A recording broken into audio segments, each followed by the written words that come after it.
Ago, right? Big Mr. difference. President, you said you just about said we may meet.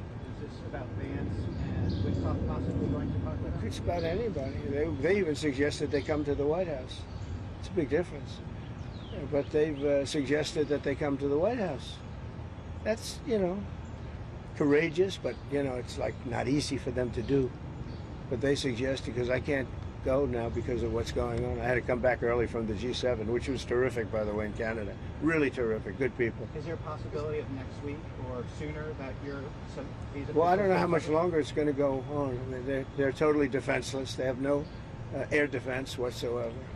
We've totally captured. We've totally captured the air, Brian. Yeah, Mr. President, you've been fairly compassionate towards the Iranian people. I have been. It's human. The human beings. I know a lot of people from Iran, from New York, from Washington, mostly from New York. They're incredible people. They're smart.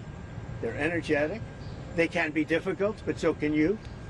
No, they're great people. They're smart people. And those people are getting the hell beat out of them now.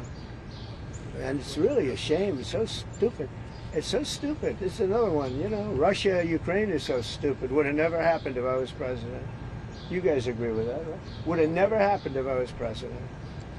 Putin would have never done it. And I spoke to him yesterday, and I said, he actually offered to help mediate. I said, do me a favor. Mediate your own. Let's mediate Russia first, okay? I said, Vladimir, let's mediate Russia first. You can worry about this later.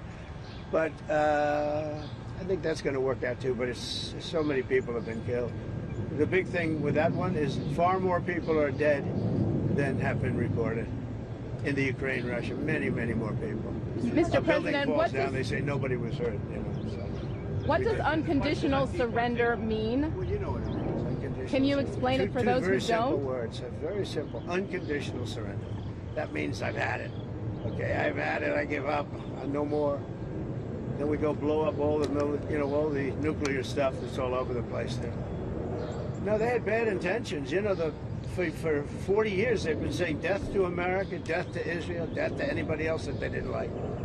They were bullies. They were schoolyard bullies. And now they're not bullies anymore, but we'll see what happens. Look, nothing's finished until it's finished. War is very complex. A lot of bad things can happen. A lot of turns are made, so I don't know. I wouldn't say that we won anything yet. I would say that we sure as hell made a lot of progress, and we'll see. The next week is going to be very big, maybe less than a week, maybe less. But is there anybody here that said it would be okay to have a hostile, very, zealots really, but to have a hostile country have a nuclear weapon that could destroy 25 miles, but much more than that, could destroy other nations just by the breeze blowing the dust. That dust blows to other nations and they get decimated. This is just not a threat you can have. And we've been threatened by Iran for many years.